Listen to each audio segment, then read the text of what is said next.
Nō mai, haere mai, welcome. I'm Bruce Munro, and with me is International Relations Specialist, Professor Robert Patman. And this is Global Insight. World leaders gathered at the United Nations this week, where they were urged to work together better to solve some of the planet's greatest challenges. But is it the United Nations Security Council itself that most urgently needs reform? Why has UN General Secretary Antonio Guterres pleaded with world leaders to bring multilateralism back from the brink? I think he's made this plea, Secretary General, because in his assessment, and I would agree with it, the current global situation, in his words, is not sustainable. And there's two sides to that particular coin of non-sustainability. Firstly, many countries, we're having great talk at the moment about we're giving great talk and also many examples of great powers flexing their muscles. But it doesn't actually work. We've had about 3 major unilateral actions in the post-Cold War period. We had China asserting itself in the South China Sea. We've had the United States illegally invading Iraq in 2003. We have Russia illegally invading Ukraine. None of these actions have been stunning successes. And the other side of that coin that I referred to of non-sustainability is that we like it or dislike it. The world is confronted by an inconvenient truth. And what is that truth?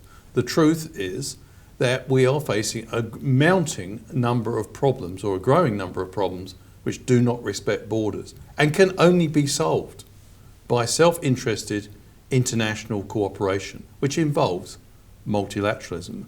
Multilateralism, of course, what is it?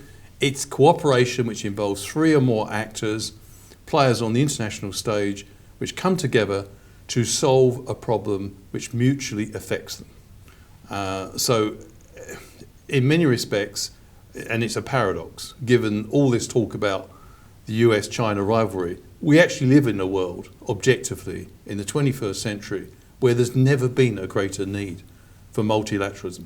There's no unilateral fix to problems like climate change or global pandemics or transnational terrorism. And sooner or later, the penny's going to drop. Guterres acknowledged the need for the modernisation of international institutions, including the United Nations. What changes do you see would have the biggest impact? I think given that the UN Security Council is the most powerful decision-making body in the UN, remember all its resolutions are binding, I think the reform of the UN has to start at the top. And quite frankly, the UN Security Council, which was constituted, 5 countries were given the power of veto 80 years ago with good intentions. In the immediate aftermath of the Second World War, the view was if you can include the great powers in the UN by giving them this exclusive privilege of blocking anything they don't like, then we can use them within the UN to solve the world's problems. Fast forward 80 years later, that assumption has crashed. It's no longer tenable. Why? For the reasons we've just discussed, because many of the world's problems can't be solved by powers acting alone, however powerful they are. And we are in a situation at the moment where we have a ramshackle decision-making structure within the UN, which has lost all relevance to the complex interdependence of the 21st century. So I think one change that has to be made is that the powers of veto have to be either constrained or removed. Now, you may say to me, well, that sounds a bit hard because the 5 countries in question, they're never going to give up that power. Quite true. But there is another approach which you say, instead of trying to strip the 5 veto-wielding powers of their veto, you actually say that when there's any resolution passed by the General Assembly, which includes all members, all 193 members, any time that more than 2/3 of the 193 members pass a resolution, that overrules. That becomes binding and it overrules any veto by the UN Security Council. Had that been in place, then Mr. Putin would not have been able to get away without serious censure of his invasion of Ukraine, and we would not have had a situation where one power, the United States, can effectively defy the will of the rest of the world in sustaining and enabling the Israeli massive and disproportionate response to the dreadful Hamas terror attack on the 7th of October. So these are changes that could be made that would make a real difference. Is that being talked about at all, this 2/3 amendment? Not as far as I know, but you see, it does take courage by countries like New Zealand, Canada, middle powers. There is enormous frustration, and there has been for a long time. This is not new, Bruce, but I think recent events have, in a sense, brought this frustration to a head, and it's good.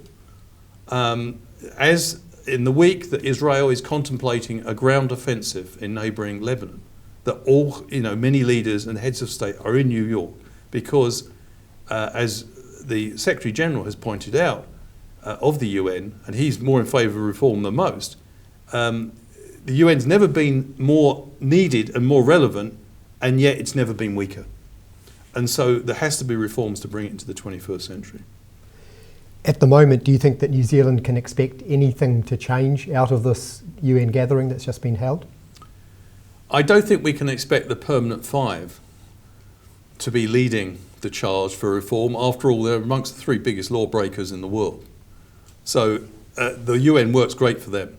And in fact, I was rather amused by a suggestion, which was apparently made earnestly by the United States, to African states. They've tabled a suggestion that they would like to see more African representation on the UN Security Council, but without a veto. Just imagine, if you're an African leader, how insulting and ludicrous that looks. Why should 5 countries, two of whom are middle powers, why should they have the veto? And it's incompatible with a rules-based system. If you think about it, if you've got a veto, you've got a get out of jail card. You don't have to play by the same rules that everyone else does. So this situation is untenable. What can happen this week? I do think there is an unusual head of steam and impatience growing. And it would be in the self-interest of the United States, China, Russia, the UK and France to take note of that growing. There's enormous frustration, Bruce, in the global south. The rest of the world has to live with the consequences of this veto. And what is disastrous about the current situation is that countries like the United States, Russia and China, they exercise the veto more than Britain and France. But when they exercise the veto, they often do it to protect their own national interests. But, and this is the paradox or the irony, is they often cannot put their own solutions in place. For example, let's take the United States' use of the veto 3 times to prevent a ceasefire in Gaza. We still don't have a ceasefire, by the way. 11 months on, with 41,000 Palestinians dead, about 69% of women and children who had nothing to do with Hamas, has the United States, by blocking a resolution for a ceasefire in the Security Council, has it been able to put in its own replacement ceasefire? No. It's been trying, but it hasn't been able to achieve it. So at the moment, we live in a world where we fall between 2 stools. We have great powers who think they can run the world when they cannot, and think they can put in solutions in the face of international opposition when they cannot. And we, at the same time, because they have that ability to block anything they don't like, they can prevent international solutions. So we've got to resolve this contradiction that currently exists. And I think, I'm hoping, when Mr. Peters, the Foreign Minister, gets up and makes his speech, he will be true to what has been a position that all New Zealand governments have had since 1945, which is Mr. Peter Fraser's government reluctantly accepted the veto, but only on tactical grounds. And I think it's high time that we led the charge, or at least were prominent in efforts to make sure that small states and middle powers count in international relations. I think this is something close to Mr. Peters' heart, and I'm hoping he'll really make the case strongly. And one of the interesting things is, there's been a lot of coverage, Bruce, about the controversies between Helen Clark and Winston Peters in the New Zealand media. But one thing they do agree on is the need to reform the UN Security Council.